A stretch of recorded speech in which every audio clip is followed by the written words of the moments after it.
ಎಲ್ಲರಿಗೂ ನಮಸ್ಕಾರ. ಮತ್ತೊಂದು ವಿಡಿಯೋಗೆ ಸ್ವಾಗತ. ನಾನು ನಿಮ್ಮ ಡಾರ್ಲಿಂಗ್ ಧನು.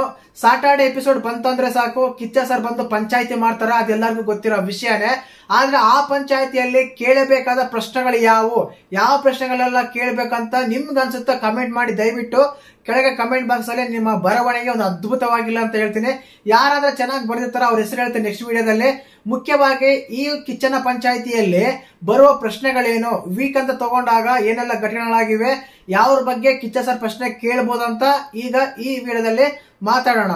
ಮುಖ್ಯವಾಗಿ ಏನಂದ್ರೆ ಕಿಚ್ಚನ ಪಂಚಾಯತ್ ಅಂದ್ರೆ ಏನು, ಯಾರೆಲ್ಲ ತಪ್ಪು ಮಾಡಿರ್ತಾರೆ ಅವ್ರಿಗೆಲ್ಲ ಬುದ್ಧಿ ಮಾತು ಹೇಳ್ತಾರೆ, ಯಾರೆಲ್ಲ ಚೆನ್ನಾಗಿ ಆಡ್ತಾರೆ ಅವ್ರಿಗೆ ಕಿಚ್ಚನ ಮೆಚ್ಚುಗೆ ಚಪ್ಪಾಳೆ ಕೂಡ ಸಿಗ್ತವೆ. ಈ ರೀತಿಯಾಗಿರುತ್ತೆ. ಇನ್ನು ಓವರ್ ಆಲ್ ಆಗಿ ಎಪಿಸೋಡ್ ತಗೊಂಡಾಗ ಮುಖ್ಯವಾಗಿ ನಮ್ಮ ಯೂಟ್ಯೂಬರ್ ಆಗಿರುವ ಯಾರು ಇವರಾಗಿದ್ರಲ್ಲ, ರಕ್ಷಿತಾ ಶೆಟ್ಟಿ ಅವರು ಹೆಲ್ಮೆಟ್ ಮಾಡಿ ಕಳಿಸ್ತಾರಲ್ಲ, ಆ ಟೈಮಲ್ಲಿ ಜಾಹ್ನವಿ ಅವರು ಒಂದೆಲ್ಲ ಮಾತು ಹೇಳ್ತಾರೆ. ಏನಂತ, ಯೂಟ್ಯೂಬ್ ಅಲ್ಲೆಲ್ಲ ಬಂದಿರ್ತಾರೆ, ಬೇರೆ ಬೇರೆ ವಿಡಿಯೋಗಳೆಲ್ಲ ಆಗಿರ್ತಾರೆ, ಹೇಗ್ ಬೇಕಾದ್ರೂ ವೈರಲ್ ಆಗಿರ್ತಾರೆ. ಈ ವಿಷಯಗಳ ಬಗ್ಗೆ ಚರ್ಚೆ ಆಗುತ್ತೆ ಖಂಡಿತವಾಗ್ಲು. ಯಾಕಂದ್ರೆ ಸೋಷಿಯಲ್ ಮೀಡಿಯಾ ತುಂಬಾ ಹೈಪ್ ಬಂದಿದ್ದು ಅದೇ ವಿಷಯನೇ. ಯಾಕಂದ್ರೆ ಆ ವಿಷಯನ ಅವರು ಬೇರೆ ರೀಸನ್ ಕೊಟ್ಟು ಹೊರಗಡೆ ಕಳಿಸಿದ್ರೆ ಅಂತದ್ದೇನು ಆಗ್ತಿರ್ಲಿಲ್ಲ.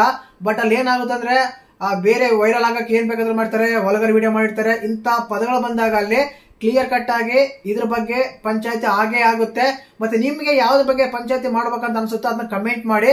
ಇನ್ನು ಅದಾದ್ಮೇಲೆ ಮುಖ್ಯವಾಗಿ ಇಲ್ಲಿ ನಮ್ಮ ರಾಜ ಮತ್ತು ಅಶ್ವಿನ ಬಗ್ಗೆ ಖಂಡಿತವಾಗ್ಲೂ ಈ ಪಂಚಾಯತಿಯಲ್ಲಿ ಒಂದು ಪಂಚಾಯತಿ ನಡೆಯುತ್ತೆ. ಯಾಕಂದ್ರೆ ಅವ್ರು ಮಾಡಿರೋ ಕೆಲವು ವಿಷಯಗಳು ಸ್ವಲ್ಪ ಪರ್ಸನಲ್ ಆಗಿ ತಗೊಂಡ್ರ, ಆ ಹರ್ಷದ್ ಆಗಿರ್ಬೋದು, ನನ್ ಕಣ್ಣಲ್ಲೇ ನೋಡು ಅನ್ನಿರ್ಬೋದು, 3 ಗಂಟೆಯಲ್ಲೇ ಬಾತ್ರೂಮ್ಸ್ ಎಲ್ಲ ಕ್ಲೀನ್ ಮಾಡಿಸಿರ್ಬೋದು. ಇಂತ ವಿಷಯಗಳು ತಗೊಂಡಾಗ ಇಲ್ಲಿ ಕಿಚ್ಚ ಸರ್ ಅಶ್ವಿನವ್ರಿಗೆ ಒಂದು ಮಾತು ಹೇಳ್ಬೋದು. ಏನಂತ, ನೀವು ಮಾಡಿರೋ ತಪ್ಪು ಅಂತ ಹೇಳ್ತಾ ಇಲ್ಲ, ಬಟ್ ಮಾಡ್ಬೇಕಾದ್ರೆ ಎಲ್ಲರಿಗೂ ಒಂದೇ ಸಮಾನತೆ ತೋರ್ಸ ಚೆನ್ನಾಗಿರುತ್ತೆ. ನೀವು ಹೌಸ್ ಅಲ್ಲಿ ಎಲ್ಲರ ಹತ್ರನು ಸಮಾನತೆ ಇದ್ರ ಅಂತ ಒಂದು ಪ್ರಶ್ನೆ ಉದ್ಭವ ಆಗೇ ಆಗುತ್ತೆ. ಈ ಪ್ರಶ್ನೆಗಳು ಕೇಳ್ತಾರಂತ ಅನ್ಕೋಬಹುದು, ಹೇಳ್ಬೋದು.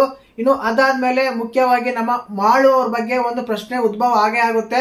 ಹೇಳ್ದಾನೆ ನಾನು ಪುರುಷರು, ಮಹಿಳೆಯರು, ಗಂಡಸರು, ಹೆಂಗಸರು ಅಂತ ಬಂದಾಗ ಈ ವಿಷಯದಲ್ಲಿ ಮಾಳು ಅವರು ಕೂಡ ಒಂದು ಬುದ್ಧಿ ಮಾತು ಹೇಳೋ ಸಾಧ್ಯತೆ ತುಂಬಾನೇ ಇದೆ ಅನ್ಸುತ್ತೆ. ಇನ್ನು ಅದಾದ್ಮೇಲೆ ನಮ್ಮ ಗಿಲ್ಲಿ ನಟ ಮತ್ತು ಕಾವ್ಯ ಅವರ ಒಂದು ಜೋಡಿಗೆ ಮೆಚ್ಚುಗೆ ಜೊತೆಗೆ ಕ್ಲಾಸ್ ತಗೋಬಹುದು. ಕಾರಣ ಏನಂದ್ರೆ ಅಲ್ಲಿ ರಾಜ ಮಾತುಗಳು ಆಡೋ ಮಾತುಗಳು ಒಂದ್ಸಲ ಕೇಳದೆ ಇರೋದು, ಅವ್ರು ಇದು ಮಾಡ್ತಿರೋದು, ಬಿಗ್ ಬಾಸ್ ಮನೆ ರೂಲ್ಸ್ ಬ್ರೇಕ್ ಮಾಡ್ತಿರೋದು, ಅದಾದ್ಮೇಲೆ ಅವ್ರ ಜೋಡಿ ಆಗದೆ ಇರೋದು, ಇವೆಲ್ಲ ಕನ್ಸಿಡರ್ ಮಾಡಿ ಗಿಲ್ಲಿ ಅವ್ರಿಗೆ ನೀವು ಕಾಮಿಡಿ ಮಾಡ್ತಾರ, ಆ ಕಾಮಿಡಿ ಲಿಮಿಟ್ ತರಲಿಲ್ಲ ಅಂತ ವಾರ್ನಿಂಗು ಕೊಡ್ಬೋದು. ಯಾಕಂದ್ರೆ ಕೆಲವು ಸಲ ಅತಿ ಆಗುತ್ತೆ ಅದು ಕೂಡ ಅಂತ ಹೇಳ್ಬೋದು. ಇಲ್ಲಿ ಮುಖ್ಯವಾಗಿ ಏನಂದ್ರೆ ಈ ಜೋಡಿಗಳಂತ ಬಂದಾಗ ಎಲ್ಲರಿಗೂ ಕ್ಲಾಸ್ ಇರುತ್ತೆ. ಜೋಡಿಗಳು ಮಾಡಿರೋ ತಪ್ಪಿಗೆ ಕರೆಕ್ಟ್ ಆಗಿ ಜೋಡಿಗಳೇ ಇರಲ್ಲ. ಆದ್ರಿಂದ ಅವ್ರಿಗೆ ಎಲ್ಲ ಬುದ್ಧಿ ಮಾತು ಹೇಳ್ಬೋದು. ಮಾಲ್ ಅವರಿಗೆ ಒಂದು ಹೇಳ್ಬೋದು. ಇನ್ನು ಅದಾದ್ಮೇಲೆ ಸ್ಪಂದನ ಅವರು ಮಾಳವ್ರಿಗೆ ಜೋಡಿಗೆ ಹೇಳ್ಬೋದು, ಎಲ್ಲಿ ಕಾಣಿಸ್ಕೊಂತಿಲ್ಲ, ನೀವು ಕರೆಕ್ಟ್ ಆಗಿ ಗೇಮ್ ಮಾಡ್ತಾ ಇದ್ರ ಅಂತ ವಾರ್ನಿಂಗ್ ಕೂಡ ಕೊಡ್ಬೋದು. ಆ ರೀತಿ ಆಗಿರುತ್ತೆ. ಇನ್ನು ಅದಾದ್ಮೇಲೆ ಈ ಪಂಚಾಯತಿಯಲ್ಲಿ ಒಂದೊಂದು ಪದಗಳೇ ಯಾವ ಉದ್ಭವ ಆಗುತ್ತವೆ ಅಂದ್ರೆ ಮೇನ್ ಆಗಿ ಉಸ್ತುವಾರಿಗಳ ಬಗ್ಗೆ ಒಂದು ಟಾಪಿಕ್ ಬಂದೇ ಬರುತ್ತೆ. ಉಸ್ತುವಾರಿಗಳ ನೀವು ಕರೆಕ್ಟ್ ಆಗಿ ನಿಭಾಯಿಸಿದ್ರ, ಕರೆಕ್ಟ್ ಆಗಿ ಇದು ಮಾಡಿದ್ರ. ಯಾಕಂದ್ರೆ ಈ ಉಸ್ತುವಾರಿಗಳ ತಪ್ಪುಗಳಿಂದಾನೇ ಸ್ವಲ್ಪ ಗೇಮ್ ಡೌನ್ ಆಗಿತ್ತು. ಇಲ್ಲಾಂದ್ರೆ ಯಾರೋ ಒಬ್ರು ಫೈನಲ್ ಕಂಟೆಂಡರ್ ಆಗ್ತಾ ಇದ್ರು. ಆದ ಕಾರಣ ಈ ಪ್ರಶ್ನೆಗಳೆಲ್ಲಾನು ಸೇರಿಸಿ ಒಂದು ಕಿಚ್ಚ ಸಾರು ಉಸ್ತುವಾರಿಗಳಾದ್ಮೇಲೆ ಕರೆಕ್ಟ್ ಆಗಿ ಅದನ್ನ ನಿಭಾಯಿಸಬೇಕು. ಉಸ್ತುವಾರಿಗಳಾದ್ಮೇಲೆ ಏನ್ ನೋಡ್ತಾ ಇರ್ತಾರೆ ನೀವಲ್ಲ ಅಂತೇಳಿ ಮುಖ್ಯವಾಗಿ ಅಶ್ವಿನಿ ಅವರು ಅಲ್ಲಿ ಉಸ್ತುವಾರಿ ಕರೆಕ್ಟ್ ಆಗಿ ಮಾಡ್ತಾ ಇರ್ತಾರೆ. ನಮ್ಮ ಕಾವ್ಯ ಮತ್ತು ಗಿಲ್ಲಿ ಅವರನ್ನ ಅಲ್ಲಿ ಕರೆಕ್ಟ್ ಆಗಿ ಮಾಡ್ತಿರಲ್ಲ ಉಸ್ತುವಾರಿ. ಆ ಉಸ್ತುವಾರಿನ ಕರೆಕ್ಟ್ ಆಗಿ ನೀವು ನಿಭಾಯಿಸಬೇಕು. ನೀವು ಉಸ್ತುವಾರಿನ ಕರೆಕ್ಟ್ ಆಗಿ ನಿಭಾಯಿಸಿಲ್ಲ ಅನ್ನೋ ಕಾರಣಕ್ಕೆ ಒಬ್ರು ಕ್ಯಾಪ್ಟನ್ ಕಂಟೆಂಡರ್ ಆಗಿ ಮಿಸ್ ಆಗುವ ಸಾಧ್ಯತೆ ಹೋಯ್ತು ಅಂತೇಳಿ ನಮ್ಮ ಕಿಚ್ಚ ಸಾರು ಅವ್ರಿಗೆ ಕ್ಲಾಸ್ ತಗೋ ಸಾಧ್ಯತೆ ತುಂಬಾನೇ ಇದೆ.